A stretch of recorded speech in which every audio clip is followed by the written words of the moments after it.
कलयुग के लोग जप करेंगे नहीं, कलयुग के लोग यज्ञ करेंगे नहीं, कलयुग के लोग दान करेंगे नहीं, कलयुग के लोग सेवा सत्कार करेंगे नहीं, कलयुग के लोग माता पिता की सेवा नहीं करेंगे, गुरु का आदर सत्कार नहीं करेंगे, तो ऐसे कलयुग के लोगों को भगवान की प्राप्ति कैसे होगी? कलयुग के लोगों का स्वभाव कैसा हो जाएगा? द्यूतम पानम स्त्रियः सूनः रजो वैरवम च पंचमम। द्यूतम पानम स्त्रियः सूनः, कलयुग के लोग जुआ खेलेंगे, पानम मदिरा का पान करेंगे, स्त्रियः पर स्त्री का संग करेंगे, सूनः हिंसा करेंगे, तो ऐसे लोगों को भगवान की प्राप्ति कैसे होगी? ऐसा प्रश्न 88,000 ऋषियों ने किया। तो सूत जी महाराज कहते हैं 88,000 ऋषियों, अब मैं तुमको ऐसा सरल साधन बताता हूँ जो सरल साधन भगवत प्राप्ति का मार्ग है।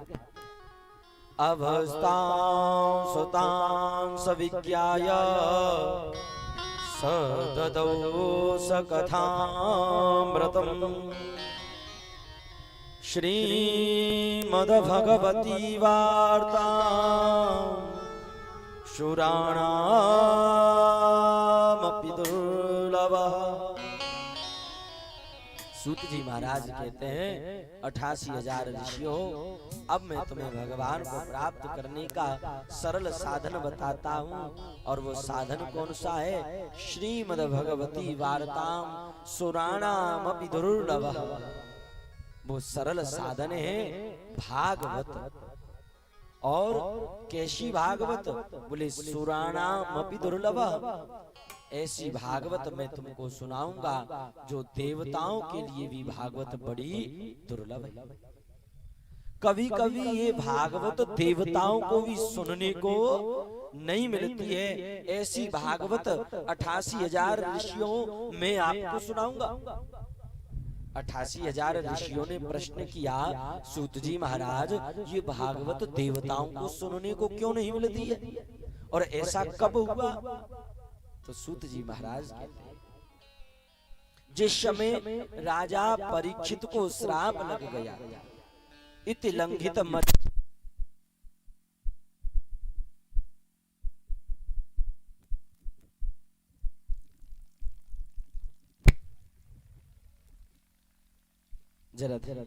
जिस समय राजा परीक्षित को श्राप लग गया, तो राजा परीक्षित हरिद्वार में शुक्रताल की भूमि में सुखदेव जी के नीचे बैठे हैं और सुखदेव कथा सुना।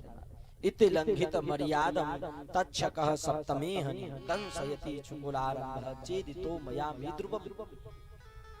सूत जी महाराज कहते हैं, जब परीक्षित को श्राप लग गया तो सुखदेव भागवत कथा सुना रही है परीक्षित को, और स्वर्ग में देवताओं को पता पड़ गया, ओहो धरती पर भागवत कथा हो रही है। तो देवताओं का मन प्रसन्न हो गया और देवताओं के मन में जिज्ञासा जगी कि ये भागवत कथा हम भी जाकर के सुने। तो देवताओं ने क्या किया? स्वर्ग का अमृत ले लिया, और स्वर्ग का अमृत लेकर के देवता परीक्षित के सामने आए। परीक्षित से कहा, अरे परीक्षित तुमको 7 दिन बाद मरने का श्राप लगा है, ऐसा करो ये स्वर्ग का अमृत पी लो और ये भागवत कथा का अमृत हम देवताओं को सुन लेने दो। तो सुखदेव जी ने स्पष्ट मना कर दिया, नैव देवताभ्यो क्व काचः क्व मणिर्महान्। अरे देवताओं, ये भागवत कथा तुम्हें सुनने को नहीं मिलेगी। क्यों?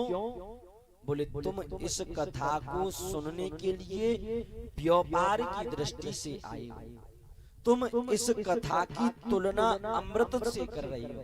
तुम कह रहे हो कि अमृत ले लो और भागवत दे दो, तो ये भागवत क्व काचः क्व मणिर्महान्, भागवत मणि है, और इस भागवत के सामने अगर अमृत रख दिया जाए तो वो अमृत मणि नहीं है, इस भागवत के सामने वो अमृत कांच के समान है। और भला कोई आदमी अपनी मणि को कांच के बदले में किसी को नहीं देगा। देवताओं को भगा दिया सुखदेव जी महाराज ने, तो देवता दौड़े दौड़े ब्रह्मा जी के पास गए। एवं विनिमयो जातो सुधाराज्ञो प्रपीयता प्रपाश्यामो वयं सर्वे श्रीमद्भागवतामृतम्। देवताओं ने जाकर के ब्रह्मा जी से कहा, ब्रह्मा जी नीचे धरती पर भागवत हो रही है और हम देवता उस भागवत को सुनने के लिए गए, तो हम देवताओं को सुखदेव जी महाराज ने भगा दिया।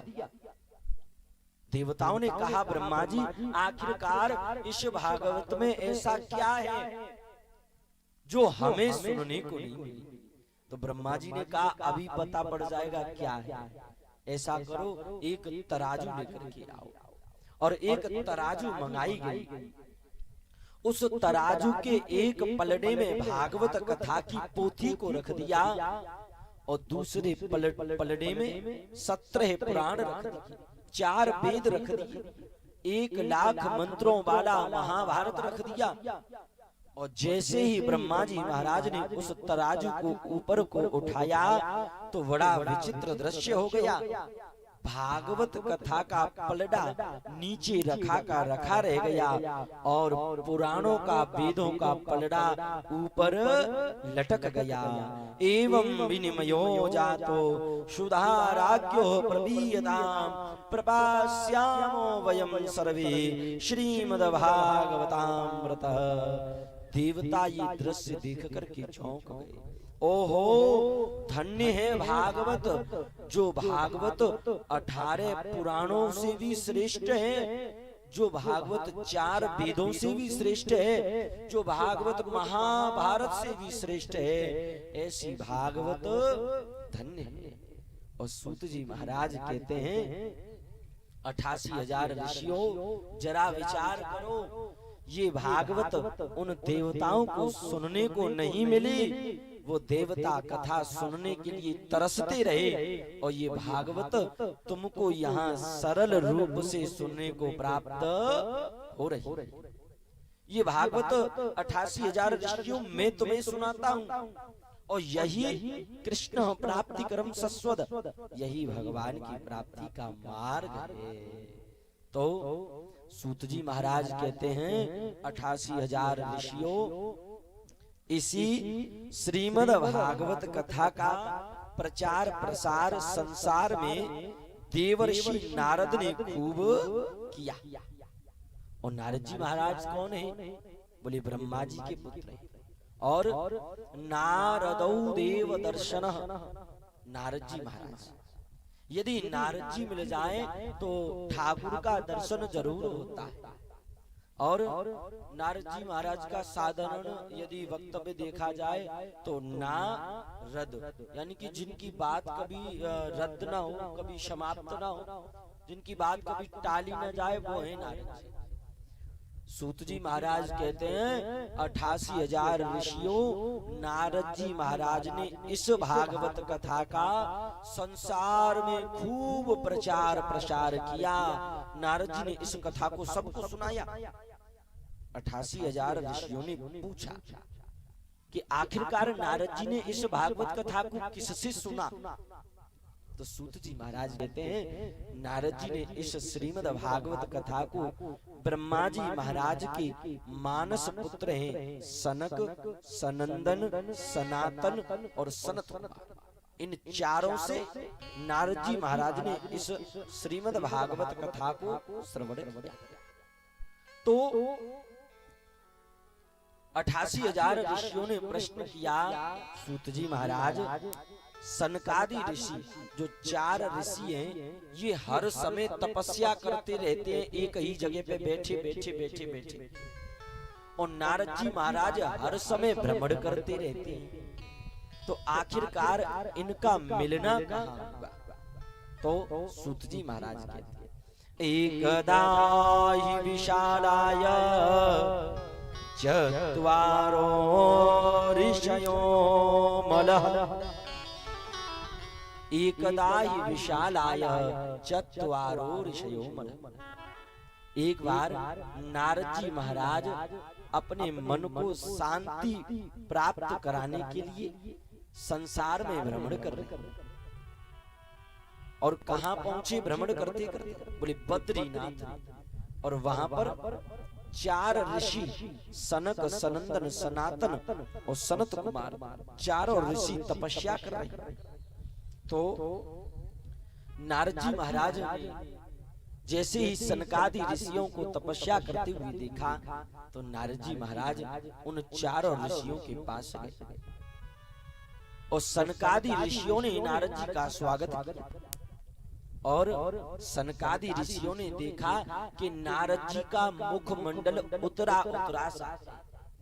तो सनकादि ऋषियों ने कहा, नारद जी आप संत हैं, यदि संत का मुखमंडल उतरा उतरा सा रहेगा तो बेचारे गृहस्थ के लोग क्या करेंगे? नारद जी महाराज से पूछा कि आप क्यों दुखी हैं? क्या आपने किसी ब्राह्मण का अपमान कर दिया है? क्या आपके हाथों से किसी गौ माता की हत्या हो गई है? आखिरकार आपका मुखमंडल क्यों उतरा उतरा सा? तो नारद जी महाराज कहते हैं, कथम ब्रह्मन्दीन मुखः कुतस्सिन्तातुरो भवान्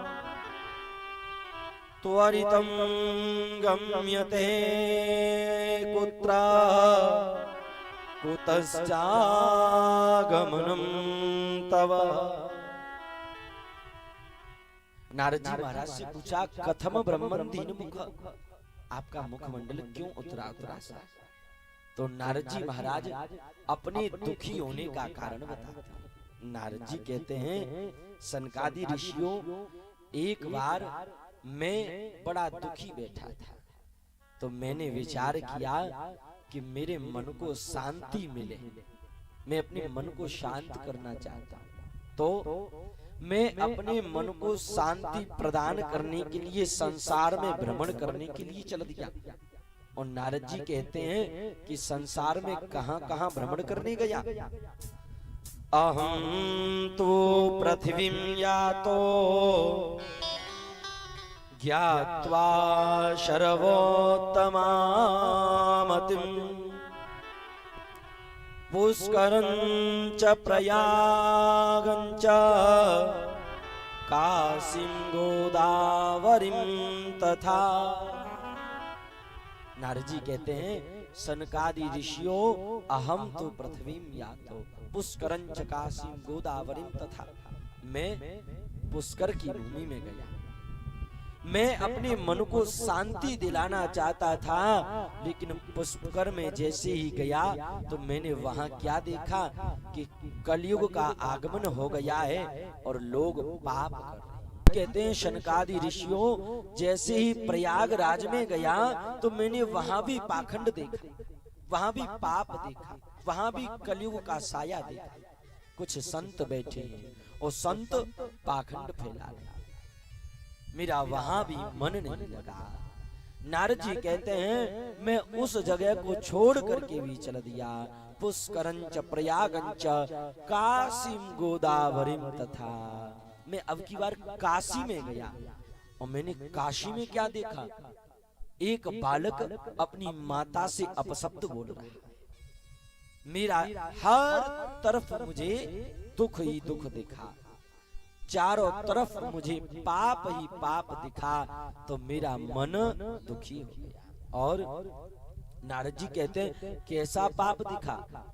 ना पश्यम कुत्रचित् शर्मा मनः संतोष कारकम कलिना रूप धर्मेण धरेयं बधितो धुनः तरुणी प्रभुतागे श्याल को बोधिदायक कन्या विक्रयणो लोभात् दंपति नाम च कल्कनम। नारद जी कहते हैं शनकादि ऋषियों में चारों तरफ भ्रमण करते करते गया, चारों तरफ मैंने पाप देखा। ना पश्यम कुत्र छिच्छर्म मनः संतोषकारक। मैंने चारों तरफ देख लिया लेकिन मेरे मन को कहीं भी संतोष शांति प्राप्त नहीं हुई। कलिना रूप धर्मेण धरेयम बदिताधुना। मैंने हर जगह कलयुग का रंग देखा और कैसा क्या क्या देखा। तरुणी प्रभुता ये श्याल को बुद्धि दायक। बंधुओं, नारद जी महाराज यहाँ पर सनकादि ऋषियों को कलयुग का वर्णन बता रहे हैं कि कलयुग में किस प्रकार लोग पाप कर रहे हैं, और इस बात को ऐसे समझने का प्रयास करो।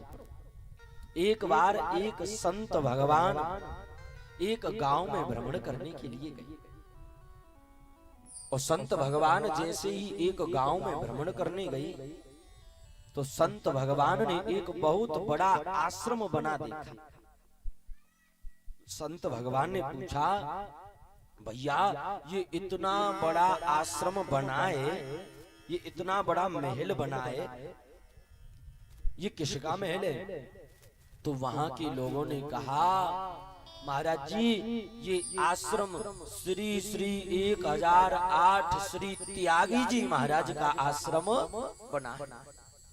संत भगवान ने विचार किया, भैया जिनका नाम त्यागी है तो उनका इतना बड़ा आश्रम बना हुआ है। बंधुओं, ये कलयुग का नियम है। जो लोग कहेंगे कि हम त्यागी हैं, उन पे सबसे ज्यादा संपत्ति निकलेगी। ये कलयुग का नियम है। फिर वो संत भगवान और आगे बढ़े, और आगे बढ़े तो एक जगह पर 4-5 बालक खेल रहे। चारों पांचों बालकों की एक जैसी शकल थी, रूप रंग एक जैसा था। तो संत भगवान ने पूछ लिया, अरे बच्चों, अरे बालकों, तुम्हारे पिताजी का नाम क्या है? तो बालक कहने लगे, भगवान हमारे पिताजी का नाम है श्री श्री 108 अखंड ब्रह्मचारी जी महाराज।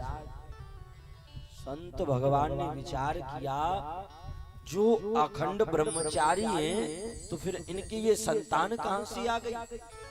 बंधु, कलयुग में जो लोग कहेंगे कि हम अखंड ब्रह्मचारी हैं, वो लोग उनके यहाँ ही ज्यादा बालक खेलते मिलेंगे। ये कलयुग का लक्षण है। उसके बाद वो संत भगवान और आगे बढ़े तो एक घर में से शोर हो रहा था, ऊधम हो रहा था, हल्ला हो रहा था। संत भगवान ने पूछा, भैया ये किसका आश्रम है, ये किसका घर है जिसमें से इतना शोर हो रहा है? लोगों ने कहा, महाराज जी ये आश्रम श्री श्री 108 मौनी बाबा का आश्रम बना हुआ है। बंधुओं, विचार करो, जिनका नाम मौनी बाबा है तो उनके यहाँ से ऊधम हो रहा है। ये कलयुग का लक्षण है। जो लोग कहेंगे कि हम मौन व्रत धारण करते हैं, सबसे ज्यादा वो लोग ही बोलते फिरते। जो लोग कहेंगे कि हम त्यागी हैं, सबसे ज्यादा संपत्ति उन पर निकलेगी। और जो लोग कहेंगे कि हम अखंड ब्रह्मचारी हैं, उनका ब्रह्मचर्य नष्टित मिलेगा। और इसी वर्णन को नारद जी महाराज सनकादि ऋषियों से कर रहे हैं। और नारद जी तो कहते हैं, तरुणी प्रभुता गे श्याल को बुद्धिदायक कन्या विक्रयणो लोभाद दंपति नाम च कल्कनम। नारद जी कहते हैं, मैंने पृथ्वी पर देखा, परिवार में अगर 4 लोग हैं तो चारों लोगों में सवेरे संध्या तनातनी बनी है। अगर छोटा सा गिलास भी गिर जाए तो उस गिलास के गिरने पर भी घर में प्रलय हो जाता है। ऐसा झगड़ा बना रहता है। और तरुणी प्रभुता की और श्याल को बुद्धिदायक। नारद जी कहते हैं, सनकादि ऋषियों, जो माता अपने बालक को 9 महीने के गर्भ में रखती है, वो बालक धीरे धीरे बड़ा होता है। मैया अपने गर्भ में बालक को रख करके कष्ट सहन करती है, और वो बालक जैसे ही बड़ा हो जाता है, बड़ा होने के बाद उस बालक का विवाह हो जाता है, तो फिर वो बालक अपने माता पिता की सलाह लेना बंद कर देता है। और उस बालक का यदि विवाह हो जाए तो ज्यादा ज्यादा महीना 3 महीना माता पिता के साथ रहते हैं, और फिर कह देते कि हमें तो नियारे कर। हाँ, और अगर नियारे न करे तो बाहर चले जाएंगे कमाने के लिए, और देवी जी को साथ में ले जाएंगे। तो यहाँ पर सूत जी कह रहे हैं, कन्या विक्रयणो लोभाद दंपति नाम चकल करम, और सियाल को बुद्धिदायक। ऐसे बालक, जिन बालकों को जन्म देने के लिए मैया ने कष्ट सहा, और वो बालक जब बड़े हो जाते हैं, जब उनका विवाह हो जाता है, तो फिर वो बालक अपने माता पिता के पास बैठना बंद कर देते हैं, और उनकी सलाह लेना बंद कर देते हैं। अगर घर में कोई नया काम करना है, अगर घर में कथा करानी है, अगर घर में गाड़ी खरीदनी है, तो माता पिता की सलाह नहीं लेते। बोले तो किसकी लेते? यहाँ लिखा हुआ है, सियाल को बुद्धि दायक। सूत जी महाराज कह रहे हैं, ऐसे बालक अपनी माता पिता की सलाह लेना बंद कर देते हैं। बोले कहाँ से सलाह लेते हैं? बोले देवी जी के भैया हैं, जिन्हें साले साहब कहा जाता है, वहां से सलाह लेना आरंभ कर देते हैं।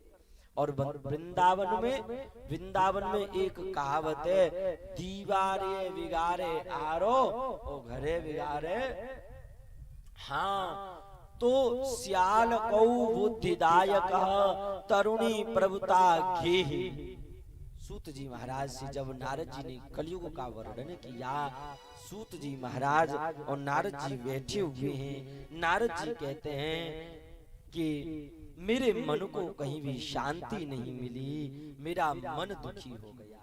बंधुओं, एक बात बताऊं, यदि इस शरीर की एक एक इच्छा शांत हो जाएगी तो आपको एकांत मिल जाएगा, और शरीर की अगर इच्छाएं शांत नहीं है तो आप बियाबान जंगल में बैठ जाओ, वहां भी आपको शांति नहीं मिलेगी। सर्वप्रथम आपको अपने मन की इच्छाओं का अंत करना पड़ेगा, तब आपको एकांत मिल जाएगा।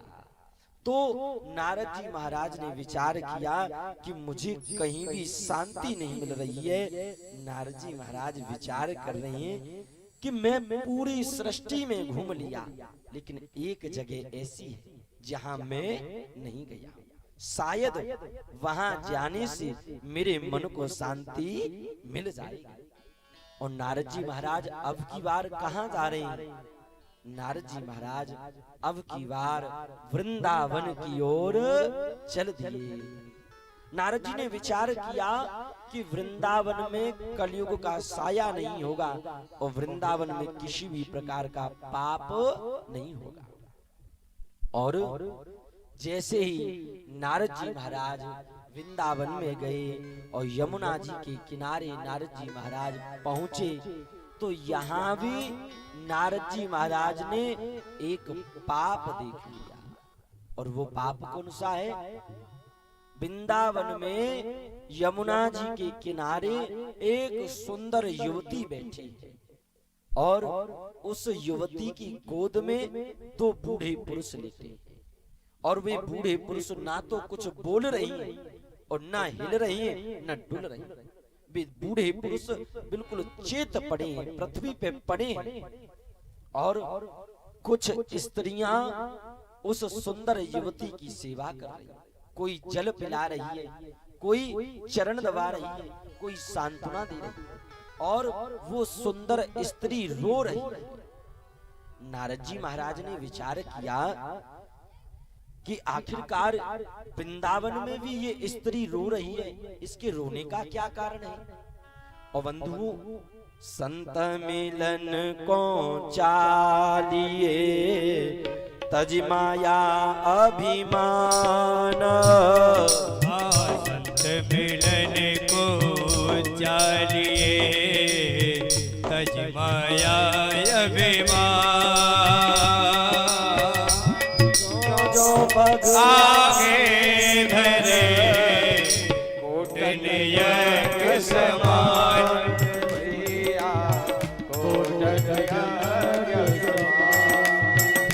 संत मिलन को चालिए तज माया अभिमान। जो जो पग आगे धरे कोटिनिय की समान। बिनु सतसंग विवेक न होय और राम कृपा बिनु सुलभ न सोय।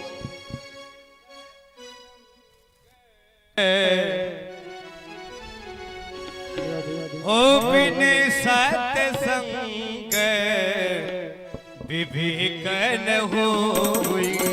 ओ बिन सत्संग विवेक न होय। बिन सत्संग विवेक न होय। ओ बिन सत्संग विवेक न होय। राम कृपा बिन सुलभ न सोई। ओ राम कृपा बिन सुलभ न सोई। राम कृपा बिन सुलभ न सोई। ओ राम कृपा बिन सुलभ न सोई। बिनु सतसंग विवेक न होय राम कृपा बिनु सुलभ न सोय। बिना संतों की संगति के जीवन में विवेक नहीं होगा और बिना राम की कृपा के और बिना राम की इजाजत के और बिना राम की अनुमति के कोई भी काम पूरा नहीं हो सकता है। भक्ति महारानी वो सुंदर युवती यमुना जी के किनारे रो रही है तो नारद जी महाराज ने विचार किया कि इस स्त्री को जाकर के पूछें ये क्यों रो रही है। और नारद जी महाराज गए जाकर के नारद जी ने पूछा अरे देवी आप कौन हो और आप क्यों रो रही हो। तो वो स्त्री कहती है भो भो साधो क्षणं तिष्ठा मचिन्तामपि नाशयः। दर्शनं तव लोकस्य सर्वथा यघरं परम। नारद जी महाराज क्षणम तिष्ठः एक क्षण के लिए मेरे पास रुक जाओ। क्यों? मैंने ऐसा सुना है यदि संतों का थोड़ा सा भी दर्शन हो जाता है तो जीवन के पापों का विनाश हो जाता है। नारद जी महाराज ने पूछा अरे देवी आप कौन हैं और आपकी गोद में जो बूढ़े पुरुष पड़े हुए हैं ये कौन है और ये कुछ बोलते क्यों नहीं, ये हिल क्यों नहीं रही और ये स्त्रियां आपकी सेवा कर रही हैं, कोई चरण दबा रही है, कोई पंखा कर रही है, कोई जल पिला रही है, ये स्त्रियां कौन है। तो वो स्त्री जवाब देने लगी नारद जी मैं कौन हूँ ध्यान से सुनिए। अहम भक्तिरिति ख्यातो इमौ में तनयो मतौ ज्ञान वैराग्य नामानो कालयोगेन जरो। नारद जी महाराज मैं कोई और नहीं, मैं स्वयं भक्ति महारानी और ये जो मेरी गोद में लेटे हुए हैं ये कोई और नहीं, मेरे ही पुत्र हैं ज्ञान और वैराग्य। और ये जो स्त्रियां सेवा कर रही हैं ये कोई और नहीं है, ये गंगा यमुना सरयू त्रिवेणी ये सब नदियां मेरी सेवा कर। तो नारद जी महाराज ने कहा, अरे देवी, आप तो जवान हो और आपके बालक ज्ञान वैराग्य बूढ़े हैं, ऐसा कैसे हो गया? तो भक्ति महारानी जवाब देती है, उत्पन्ना द्रविणेशाहं वृद्धि कर्णाटके गतः क्वचिन क्वचिन महाराष्ट्रे जर्जरे जीर्णताम गतः। नारद जी महाराज, मैं द्रविड़ देश में उत्पन्न हुई, उत्पन्ना द्रविणेशाहं, और वृद्धि कर्नाटके गता, मैं कर्नाटक क्षेत्र में वृद्ध हो गई। तो मैंने विचार किया कि मैं वृद्ध हो रही हूँ, मुझे दुख प्राप्त हो रहा है, मैं वृंदावन में चलती हूँ, मैं वहां जवान हो जाऊं और वृंदावनम पुनः प्राप्य नवीनेव स्वरूपिणी। नारद जी महाराज, जैसे ही मैं वृंदावन में आई तो मैं तो जवान हो गई, लेकिन मेरे पुत्र ज्ञान और वैराग्य बूढ़े हो गए। बंधुओं, आज भी संसार में भक्ति जवान है, लेकिन ज्ञान वैराग्य आज भी बूढ़े हैं। भक्ति महारानी ने ऐसा कहा कि वृंदावनम पुनः प्राप्य नवीनेव स्वरूपिणी। जा तो हम युवती सम्यक, मैं तो सम्यक युवती बन गई, लेकिन मेरे पुत्र ज्ञान वैराग्य बूढ़े हुए। भक्ति महारानी कहती है, नारद जी आप ही बताओ, ऐसी कौन सी माता होगी जो खुद जवान होवे और उसके पुत्र बूढ़े हो जाएं? ऐसी कौन सी माता को ये बात अच्छी लगेगी? भक्ति महारानी कहती है, नारद जी हमारी इस समस्या का समाधान कीजिए। आखिरकार मुझसे पहले मेरे पुत्र ज्ञान वैराग्य बूढ़े क्यों हो गए? इसका क्या कारण है? नारद जी महाराज उसी समय समाधि में बैठ गए, नेत्रों को बंद किया, और जैसे ही नेत्रों को बंद किया तो ज्ञान और वैराग्य के बूढ़े होने का कारण पता पड़ गया, कारण पता पड़ गया। और नारद जी कहते हैं, भक्ति महारानी ध्यान से सुनो, आप क्यों जवान हो और आपके पुत्र ज्ञान वैराग्य क्यों बूढ़े हो गए? शृण्वस्वा वहितो वालो योगोऽयं दारुणः कली तेन युक्तेन सदाचारो योगमार्गस्तपांसि च। शृण्वस्वा वहितो वालो योगोऽयं दारुणः कली। अरे भक्ति महारानी ध्यान से सुनिए, अब आगे महान कलयुग आने वाला है, जिस कलयुग के बुराइयों की वजह से, कलयुग की वजह से आपके पुत्र ज्ञान वैराग्य बूढ़े हो गए और आप जवान हो। तो बस उस कलयुग का ही कुप्रभाव है जिससे ज्ञान वैराग्य बूढ़े हैं।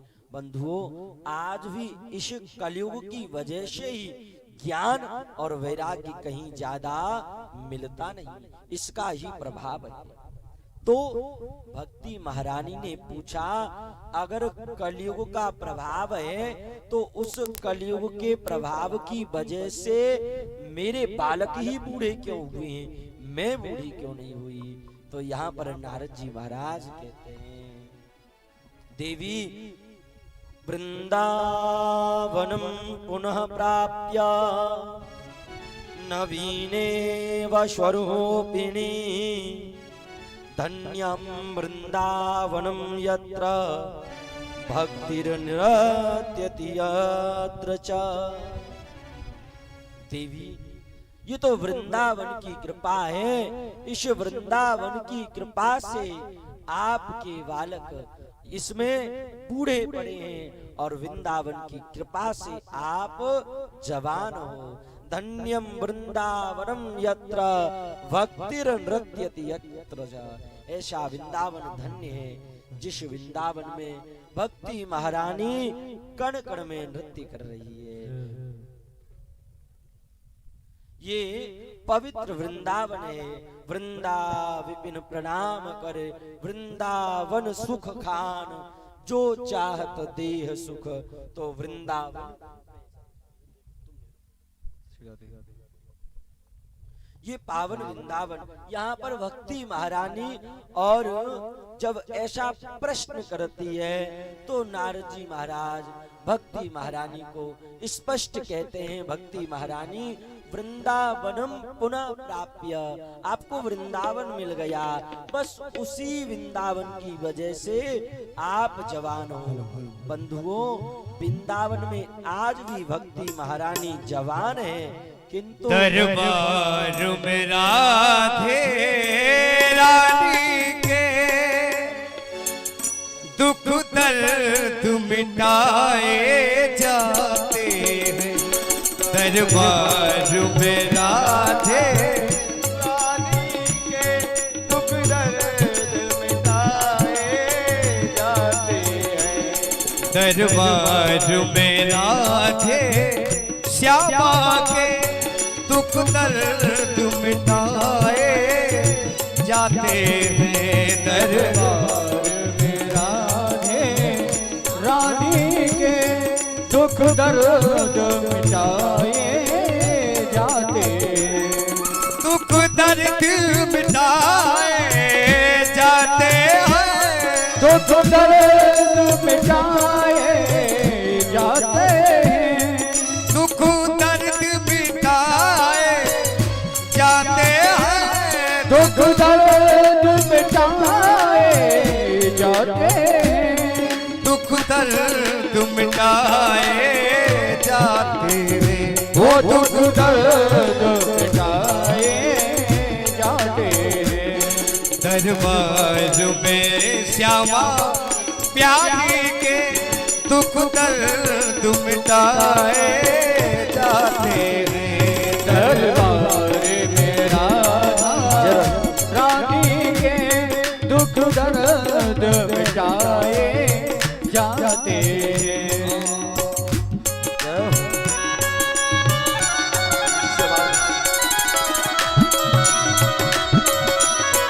हरि बोल।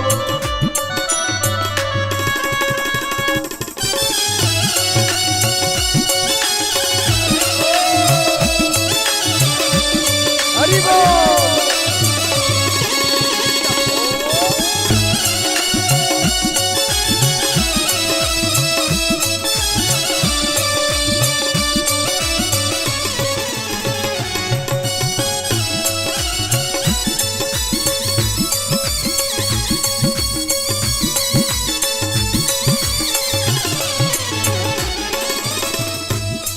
जो राधा राधा गाते हैं, जो राधा राधा गाते हैं, वो प्रिया शरण में रहते हैं। वो प्रिया शरण में रहते हैं। आह वो हरि शरण में रहते हैं।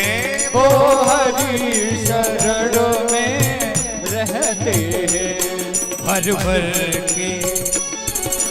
भर के प्याले अमृत के यहाँ रोज पिलाए जाते हैं। दरबार में राधा रानी के दुख दर्द मिटाए जाते हैं।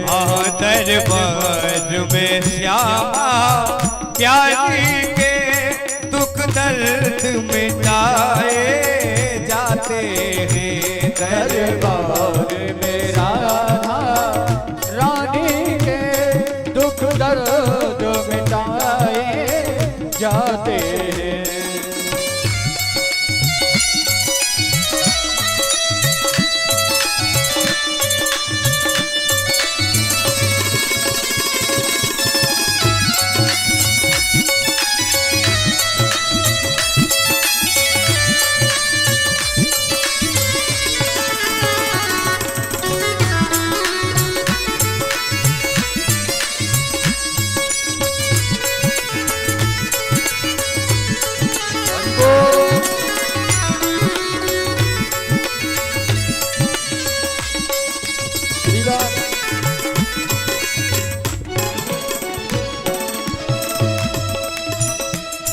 पल पल में आस निराश हुई, पल पल में आस निराश हुई, पल पल में आस निराश हुई, पल पल में आस निराश हुई।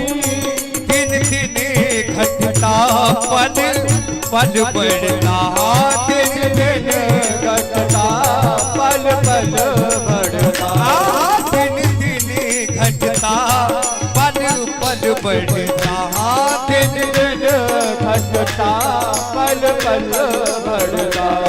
दुनिया जिसको दुनिया जिसको ठुकरा देती वही गोद बिठाए जाते हैं दरबार में श्यामा, के दुख दर्द मिटाए जाते दरबार में श्यामा, हरि प्यारी बोल। के दुख दर्द मिटाए जाते हैं दरबार में राधा रानी के दुख दर्द मिटाए जाते। राधा रानी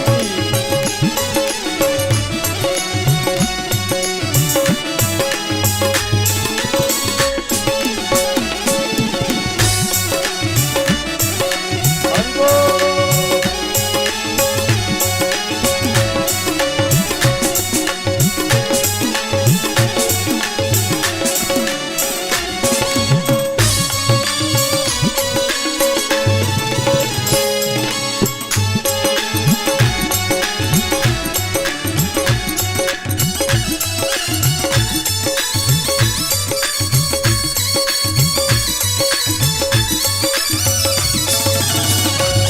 जो कृपा मही कहलाती है, जो कृपा मेरी कहलाती है, जो कृपा मही कहलाती है, जो कृपा मेरी कहलाती है, ओ रसिकों के मन को भाती है, रसिकों के मन को आती है, रसिकों के मन को भाती है, ओ रसिकों के मन को आती है।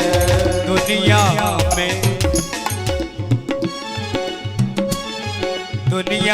में जो बदनाम हुए, दुनिया में जो बदनाम हुए, पलकों पे बिठाए जाते हैं दरबार में राधा रानी के दुख दर्द मिटाए जाते।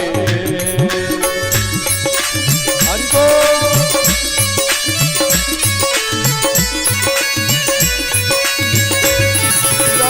हरि बोल।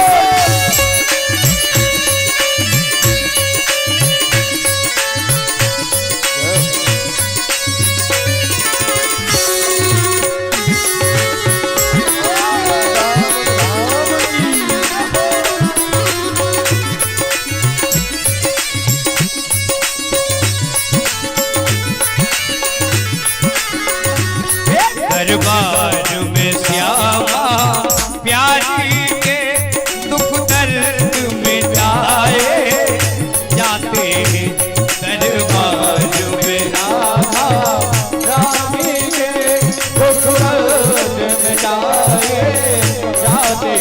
ओ दुख दर्द मिटाए जाते हैं, दुख दर्द मिटाए जाते। ओ दुख दर्द मिटाए जाते हैं, हाँ दुख दर्द मिटाए जाते। दरबार में श्यामा प्यारी के दुख दर्द मिटाए जाते हैं। ओ दुनिया में सताए लोग यहाँ सीने लगाए जाते।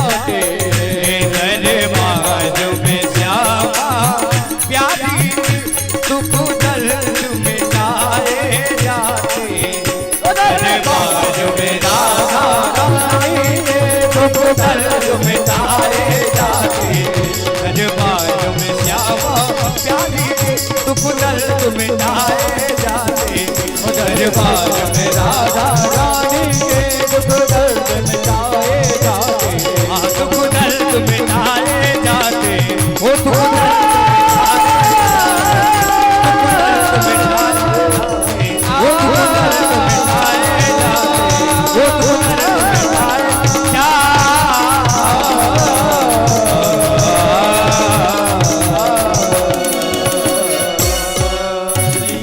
भागवत भगवान की खिलन बिहारी सरकार की जय हो। जय जय श्री राधे श्याम।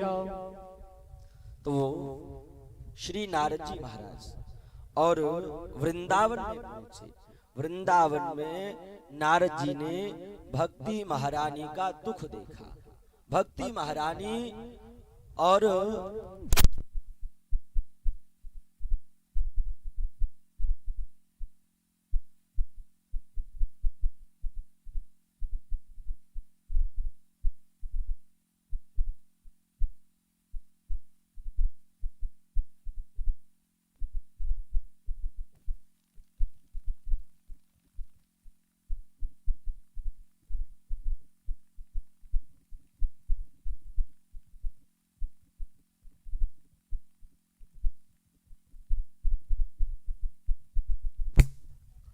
जय राधे जय राधे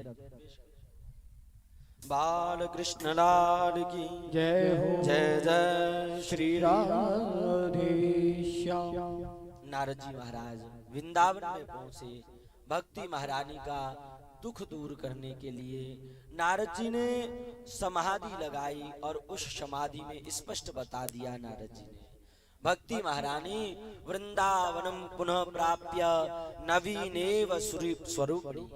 धन्य है वृंदावन, जिस वृंदावन में आकर के आप तो जवान हो गई हो, लेकिन आपके पुत्र ज्ञान वैराग्य बूढ़े हैं। तो बंधुओं, वृंदावन बड़ी पवित्र भूमि है। वृंदावन में ठाकुर श्री वांके बिहारी जी विराजमान है। देखो, संसार में अनेक मंदिर हैं और उन मंदिरों में अनेक प्रतिमाएं बनी हुई हैं। ज्यादातर संसार में जितने मंदिर हैं उनके अंदर जो मूर्तियां रखी हुई हैं, ज्यादातर उन मूर्तियों को संसार के लोगों ने बनाया है। लेकिन वृंदावन में जो बांके बिहारी जी विराजमान हैं, उनकी मूर्ति को किसी ने बनाया नहीं। बांके बिहारी जी को स्वयं प्रकट किया गया है। एक बहुत बड़े संत हुए जिनका नाम था श्री हरिदास। श्री हरिदास जी महाराज एक बार वृंदावन की भूमि में निधिवन में बैठ करके तपस्या कर रहे थे। और जब निधिवन में हरिदास जी ने तपस्या करी और जब तपस्या अगाढ़ हो गई, तो हरिदास जी महाराज के सामने ही श्री बांके बिहारी जी महाराज प्रकट हुए। श्री बांके बिहारी लाल की। और बिहारी जी प्रकट हुए और वही बांके बिहारी जी आज भी वृंदावन में विराजमान है। अच्छा, आप में से बिहारी जी के दर्शन कोने कोने करें, हाथ ठाड़ी करियो वृंदावन में जाएंगे। हाँ, देखो, वृंदावन में आपने दर्शन किए होंगे बिहारी जी के, तो वहां आपको एक बड़ी विचित्र चीज दिखाई दी होगी। ज्यादातर संसार में जितने मंदिर हैं उनका पर्दा एक बार लगता है और एक बार खुलता है, लेकिन बिहारी जी के मंदिर में जो पर्दा है मिनट मिनट पे लगता रहता है और खुलता रहता है, लगता रहता है और खुलता रहता है। श्री बांके बिहारी जी के मंदिर का जो पर्दा है, तो उनका जो पर्दा है वो बार बार क्यों लगाया जाता है, इसका क्या कारण है? तो एक बड़ी पुरानी कथा है। राजस्थान का एक भक्त हुआ, उसे ठाकुर श्री बांके बिहारी जी से प्रेम हो गया और वो बिहारी जी के दर्शन करने के लिए वृंदावन गया। और जैसे ही वृंदावन में गया, बांके बिहारी जी के सामने खड़ा हो गया, बिहारी जी से प्रार्थना करने लगा और बिहारी जी के नेत्रों में नेत्र डाल करके बिहारी जी के सामने वो राजस्थान का भक्त रोने लग गया और प्रार्थना करने लगा, बिहारी जी आप मेरे साथ ही चलिए, आपके बिना मैं रह नहीं पाता हूँ, आपकी बड़ी याद आती है। और जब वो भक्त बिहारी जी के नेत्रों में नेत्र डाल करके रोने लग गया और बिहारी जी से कहने लग गया कि आप मेरे साथ ही चलिए, तो उसी समय बिहारी जी की जो मूर्ति है वृंदावन में, वो मूर्ति आगे बढ़ने लग गई। गोसाइयों ने देखा, अरे बिहारी जी चल दिए, पर्दा डालो पर्दा डालो, और झट सीना गोसाइयों ने पर्दा डाल दिया। और जैसे ही पर्दा डाल दिया तो उस भक्त की नजर बिहारी जी से टूट गई। और जभी से वो रीति आज भी चली आ रही है, आज भी क्षण क्षण पर बिहारी जी के मंदिर में पर्दा लगाया जाता है। क्या पता ठाकुर कब किसके साथ चलने लगे। बिहारी जी स्वयं प्रकट किए गए हैं हरिदास संप्रदाय के द्वारा। ऐसा पावन पवित्र वृंदावन, वृंदा विपिन प्रणाम कर, वृंदावन सुख खाना। वृंदा विपिन प्रणाम करे, वृंदा विपिन सुहाना। जो चाहत सुख देह को, वृंदावन पहचान। कबीरा वृंदावन पहचान रे, कबीरा वृंदावन पहचान। वृंदा विपिन प्रणाम करे, वृंदावन सुख खान। जो चाहत देह सुख, तो वृंदावन पहचान। वृंदावन बड़ी पवित्र भूमि है। वृंदावन में आप जाइए, वहां की तो हवा भी बड़ी पवित्र है। देखो इधर उधर संसार में जो हवा चल रही है, न जाने ये हवा कहां से आई होगी, लेकिन वृंदावन में जो हवा चल रही है वो बिहारी जी के चरणों को छू करके आती होगी। और उस हवा को अगर हम ग्रहण कर ले तो हम भी धन्य धन्य हो जाएं। ऐसा पवित्र वृंदावन है जिसकी महिमा नारद जी महाराज ने भक्ति महारानी को बताई। भक्ति महारानी, इस वृंदावन की वजह से ही आप जवान हो।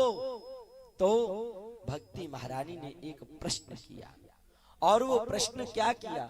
भक्ति महारानी कहती है, नारद जी अगर राजा परीक्षित को पता था, ध्यान दीजिएगा, राजा परीक्षित को पता था कि कलयुग के आने से पाप बढ़ जाएगा, तो राजा परीक्षित ने कलयुग को स्थान क्यों दिया? अगर किसी आदमी को पता है कि ये शराबी हैं, तो फिर उनको अपने घर में किराए पे कमरा क्यों दे रहे? अगर परीक्षित को पता है कि कलयुग पापी है, कलयुग के अंदर रहने वाले लोग पाप करेंगे, तो परीक्षित ने कलयुग को स्थान क्यों दिया? ये प्रश्न किया। तो नारद जी महाराज कहते हैं, भक्ति महारानी, कथम ब्रह्मन दीन मुख कुतश्चिंता तुरो भवा, त्वरितम गम्यते कुत्र कुतश्चागमनम तव। नारद जी महाराज कहते हैं, भक्ति महारानी, इस कलयुग में लाख बुराई है, लेकिन कलयुग में एक अच्छाई भी है। ये कलयुग लाख बुरा है, लेकिन इसके अंदर एक अच्छाई है, और वो अच्छाई कौन सी है? कलयुग के बल नाम आधारा, कलयुग के बल नाम आधारा, बल नाम आधारा।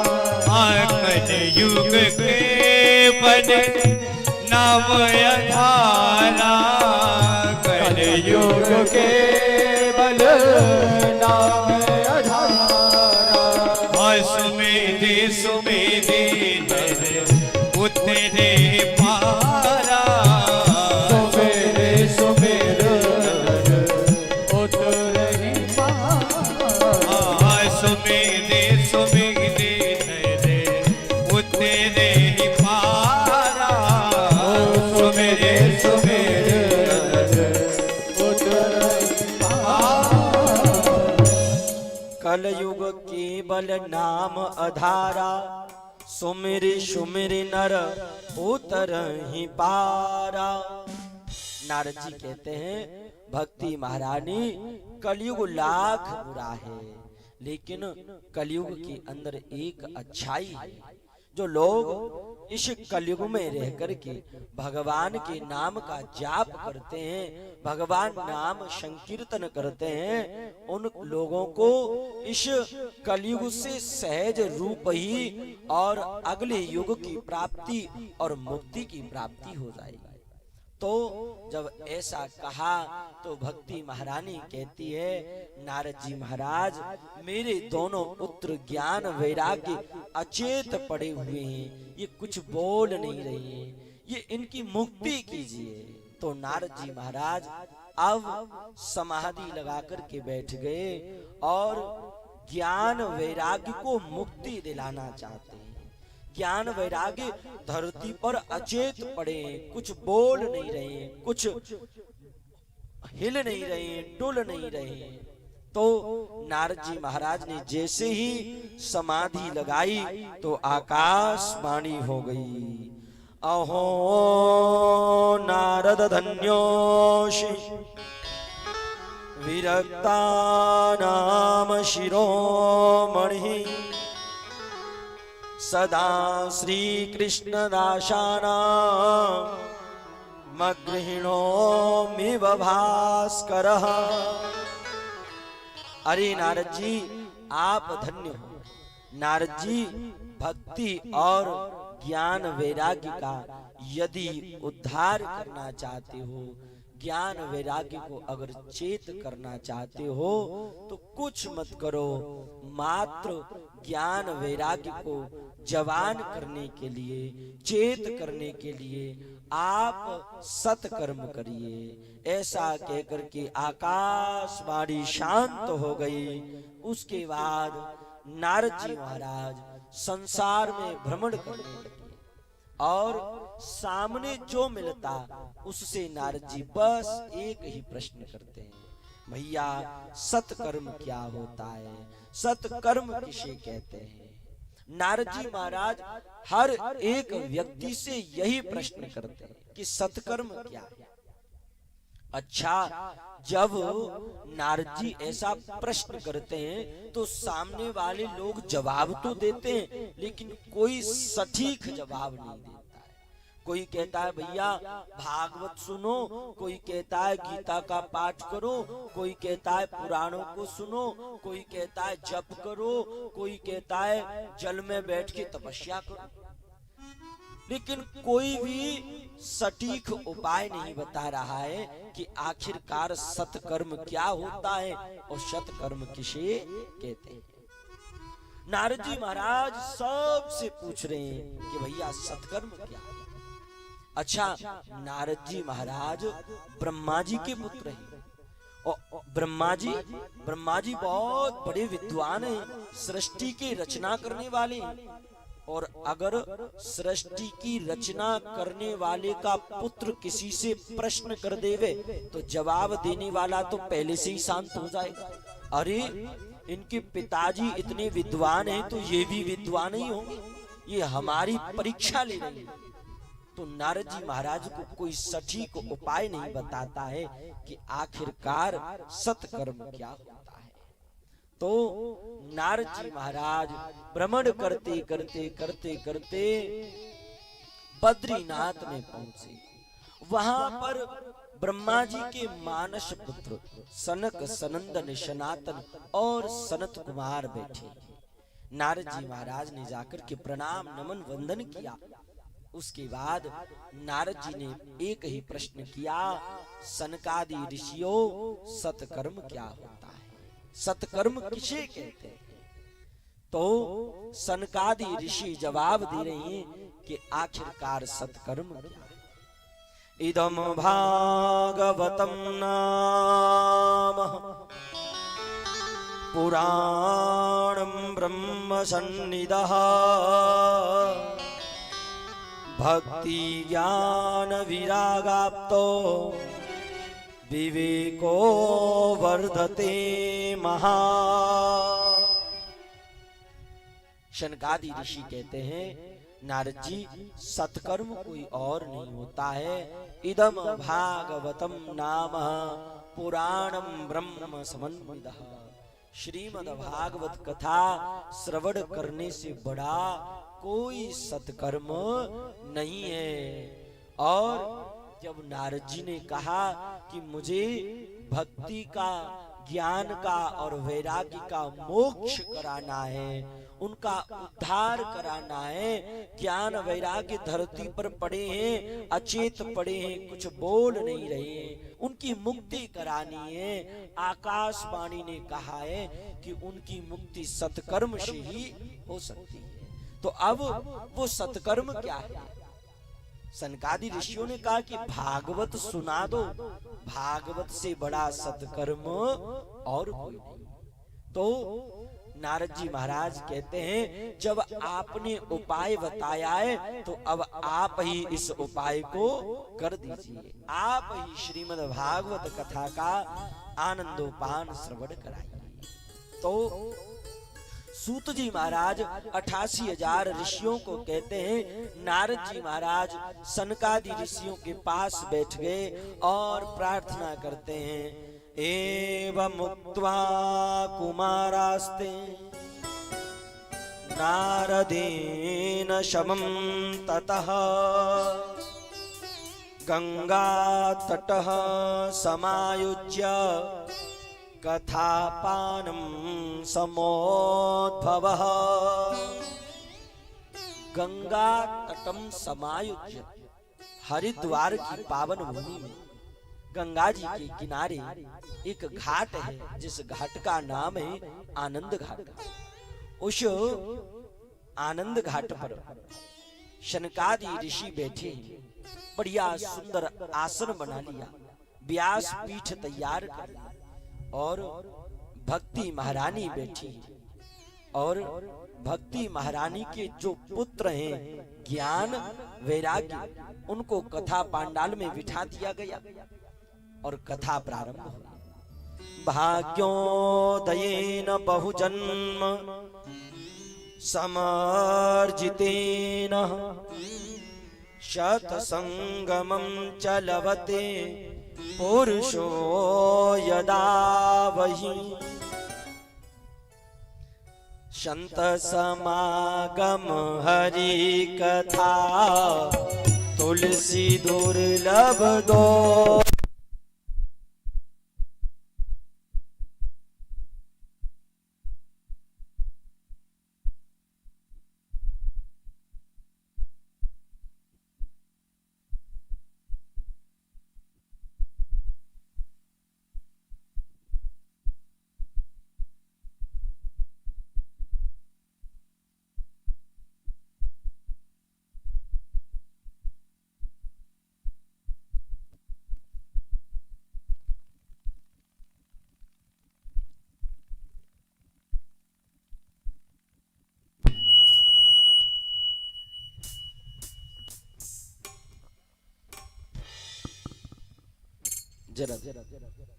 बाल कृष्ण लाल की, खिलन बिहारी सरकार की जय जय जय। श्री राधे संत समागम हरि कथा तुलसी दुर्लभ दो। संत समागम हरि कथा तुलसी दुर्लभ दो। सुतदारा और लक्ष्मी पापियों पे हर होए रे तुलसी बापिव के घर हो। संत समागम हरि कथा तुलसी दुर्लभ दोय। सुतदारा और लक्ष्मी पापी के वो घर हो। भाग्योदयेन बहुजन्म समर्जितेन शतसंगमं चलवति पुरुषो यदा वै। तो यहाँ पर सनकादि ऋषियों ने मंगलाचरण किया और उस मंगलाचरण में सनकादि ऋषि नारद जी महाराज से और भक्ति महारानी से कहते हैं, भक्ति महारानी भाग्योदयेन बहुजन्म समर्जितेन। अरे देवी, एक जन्म की नहीं, 2 जन्म के नहीं, 4 जन्म के नहीं, अरे जब अनेक जन्मों के पुण्य उदय होते हैं तब जाकर के कहीं कथा सुनने को मिलती है। भाग्योदयेन बहुजन्म समर्जिते शतसंगमं च लभते पुरुषो यदा वै। जब जाकर के कहीं सत्संग सुनने को प्राप्त होता है। क्यों? तुलसीदास बाबा भी यही कह रहे हैं, संत समागम हरि कथा तुलसी दुर्लभ दोय। इस संसार में हर एक वस्तु मिल जाएगी, जगह जगह पाप मिल जाएगा, जगह जगह शराबी जुआरी गाली देने वाले मिल जाएंगे, लेकिन संतों की संगति और भगवान की कथा जगह जगह सुनने को नहीं मिल पाती। यही बात इस मंगलाचरण में सनकादि ऋषि नारद जी से कह रहे हैं। और जैसे ही कथा प्रारंभ करी, पहले दिन की कथा हुई, ज्ञान वैराग्य भक्ति महारानी और नारद जी ने जब कथा सुनी तो भागवत कथा के प्रभाव से ज्ञान और वैराग्य थोड़े से हिलने डुलने लग गए। दूसरे दिन की कथा हुई और ज्ञान वैराग्य और हिलने डुलने लग गए। जैसे ही 7 दिन की कथा पूरी हुई, 7वें दिन की कथा का अंतिम श्लोक बोला गया तो कथा के प्रभाव से ज्ञान वैराग्य कथा पांडाल में खड़े हो गए, भक्ति महारानी खड़ी हो गई और शनकादि ऋषि खड़े हो गए। श्रीमद् भागवत कथा के प्रभाव से ज्ञान वैराग्य जवान हो गए, सुंदर संकीर्तन करने लग गए। श्री कृष्ण गोविंद हरे मुरारी, नारायण वासुदेवा।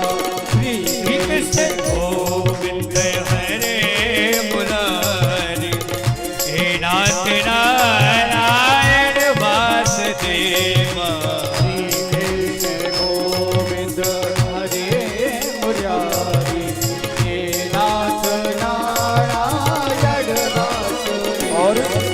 जैसे ही ये संकीर्तन होने लगा, जैसे ही ये संकीर्तन होने लगा तो भगवान को पता पड़ी, भगवान को पता पड़ गई, अर्जुन को पता पड़ी, ध्रुव प्रहलाद को पता पड़ी। तो ध्रुव जी महाराज संकीर्तन में आ गई और ध्रुव जी मृदंग बजाने लगी और हल्की हल्की आवाज में संकीर्तन हो रहा है।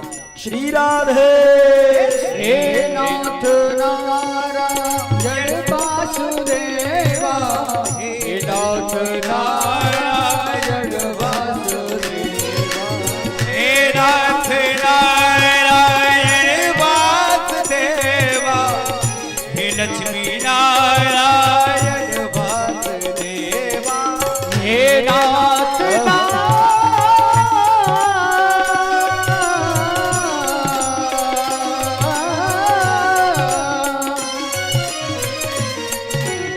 मन में बसी प्रभु तेरी हंसी, प्रभु नाम तुम्हारा उचारा करो।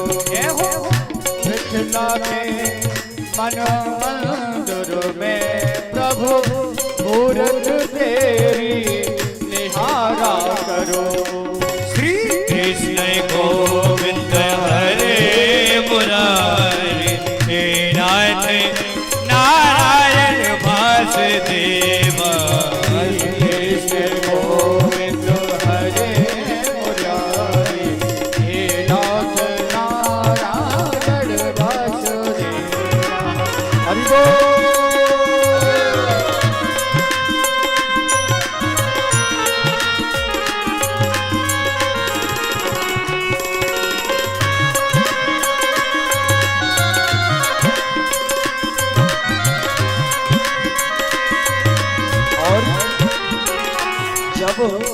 ऐसा संकीर्तन हुआ तो ध्रुव आए मृदंग बजाने लगे, प्रहलाद आकर के करताल बजाने लगे और अर्जुन नृत्य करने लग गए, विदुर जी आकर के गाने लग गए और सभी भक्त भगवान का जोर जोर से संकीर्तन कर रहे हैं। हरि बोल। वृंदावन धाम को वास भलो, यहाँ पास बहे जमुना पटरानी। ओ दो जन नहाए के ध्यान धरे, बैकुंठ मिले तिनको रजधानी। बैकुंठ मिले तिनको रजधानी, बैकुंठ मिले तिनको रजधानी।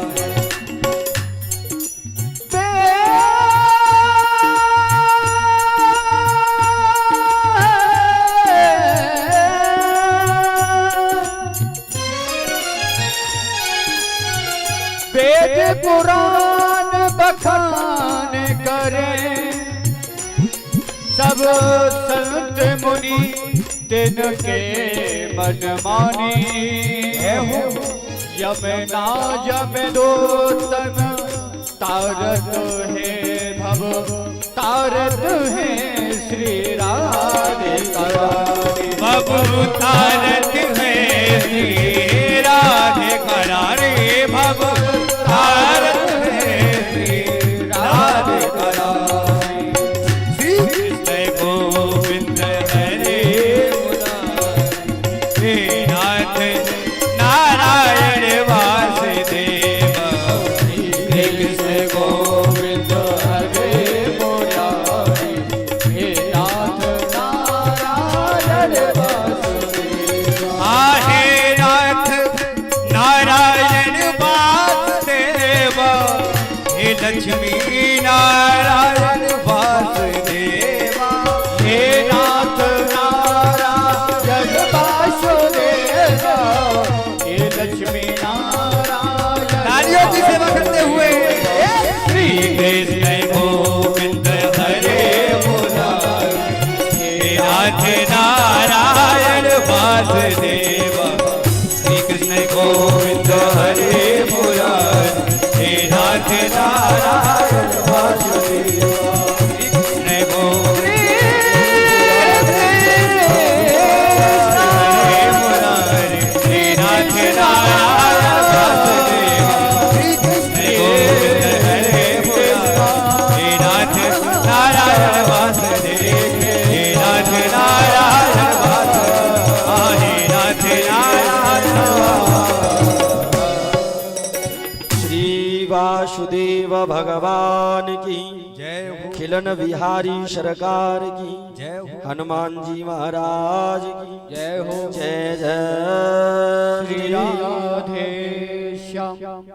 तो जब ये भागवत कथा हरिद्वार में आनंद घाट पर शनकादि ऋषियों ने और गंगा जी के किनारे भक्ति महारानी को ज्ञान वैराग्य को सुनाई, तो भागवत कथा के प्रभाव से ज्ञान वैराग्य जवान हो गई, भक्ति महारानी का उद्धार हो गया।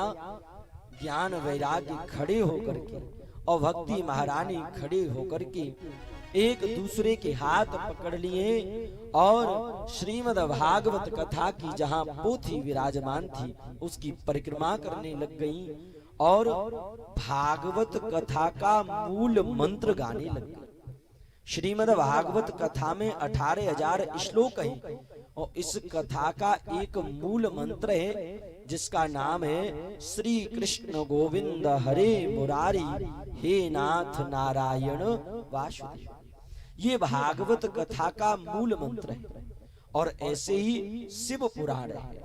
उस शिव पुराण में 24,000 श्लोक हैं और उसका भी एक मूल मंत्र है जिसे श्री शिवाय नमस्तुभ्यम। यदि इन मंत्रों का जाप किया जाए महादेव की कृपा मिल जाए और भगवान कृष्ण की कृपा प्राप्त हो। तो सूत जी महाराज कहते हैं एवं मुक्त्वा कुमारास्ते नारदेन ममं युग। नारद जी के प्रयास से भक्ति ज्ञान वैराग्य का उद्धार हुआ और धन्य है ऐसी भागवत, जिस भागवत को सुनने मात्र से ज्ञान वैराग्य पुनः जवान हो गई और भक्ति का उद्धार हुआ। सूत जी महाराज कहते हैं, सौनक आदि 88,000 ऋषियों, ये भागवत कथा बड़ी विचित्र है, बड़ी पावन है। जिस आदमी की जैसी भावना है, ये कथा उस आदमी को वैसा फल प्रदान करती है। जाकी रही भावना जैसी, प्रभु मूरत देखी तिन तैसे। अब यहाँ पर सौनक आदि 88,000 ऋषियों ने और सूत जी महाराज से एक प्रश्न किया, महाराज ये श्रीमद् भागवत कथा किस किस व्यक्ति का उद्धार कर सकती है? इस कथा को सुनने से किस किस आदमी को मोक्ष मिल सकता है? इस भागवत को सुनने से किस किस आदमी को भगवान मिल सकते हैं? ये भागवत कथा कौन से आदमियों को भगवान का दर्शन करा सकती है? तो सूत जी महाराज कहते हैं, 88,000 ऋषियों, ये मानवः पापकृतस्तु सर्वदा सदा दुराचाररता विमार्गगाः क्रोधाग्निदग्धः कुटिलासकामिनः सप्ताह यज्ञेन कलौ पुनन्ति। सूत जी महाराज कहते हैं, ये मानवः पाप कृतस्तु सर्वदा, 88,000 ऋषियों, जो मनुष्य सर्वदा सदा पाप करते हैं, ये मानव पाप कृतस्तु सर्वदा सदा दुराचार रता विमार्ग का, जो मानव सदैव दुराचार के मार्ग पर चलते, क्रोधाग्निदग्ध कुटिलाश्च कामिना, जो मनुष्य हर क्षण क्रोध करते रहते हैं, और जिन मनुष्यों का कुटिल स्वभाव होता है, अगर ऐसे लोग मर जाते हैं, जो लोग जीवन भर पाप करते हैं, भगवान का नाम नहीं लेते और पाप करते करते ऐसे लोग अगर मर जाएं, और मरने के बाद अगर ऐसे लोग भूत बन जाते हैं, अगर प्रेत बन जाएं, अगर ऐसे लोगों को भी भागवत कथा सुना दी जाती है, तो ये भागवत कथा उनका भी उद्धार कर देती है।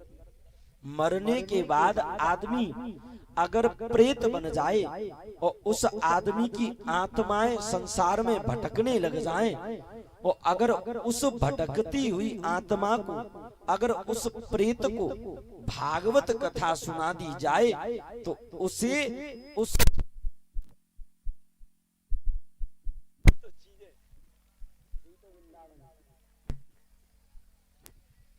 जरा अगर आदमी मरने के बाद प्रेत बन जाता है, भूत बन जाता है, अगर उसको भी भागवत कथा सुना दी जाए, तो ये भागवत कथा उसका भी उद्धार कर देती है। ये मानवः पाप कृतस्तु सर्वदा सदा दुराचारता विमार्गाः क्रोधाग्निदग्धः कुटिलाश्च कामिनः सप्ताह यज्ञेन कलौ पुनन्ति। अगर उनको सप्ताह यज्ञ विधि से कथा सुना दी जाए, तो ये उनका उद्धार कर देते।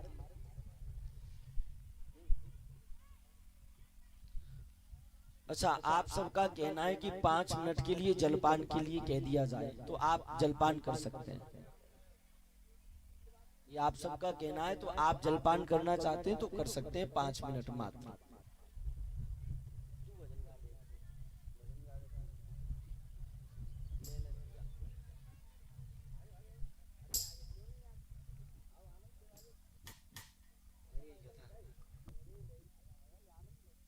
श्री राधे हले हले हले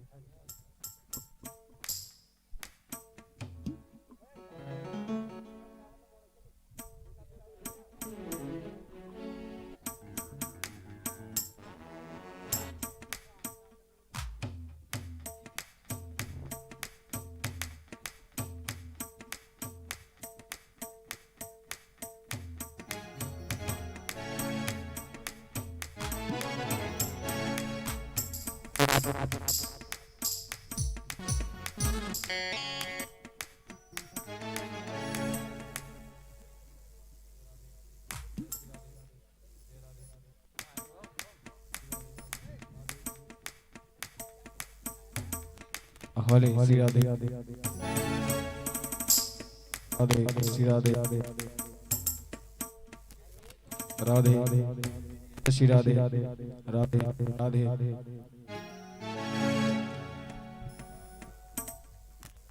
हले हले हले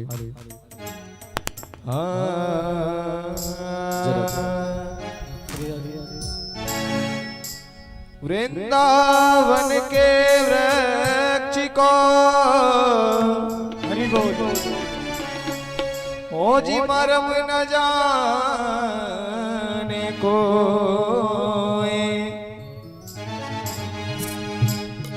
डाले डाले और पात पात पे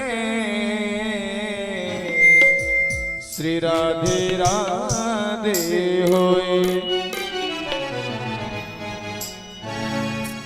अरे वृंदावन जाने को जी चाहता है, वृंदावन जाने को जी चाहता है, ओ वृंदावन जाने को जी चाहता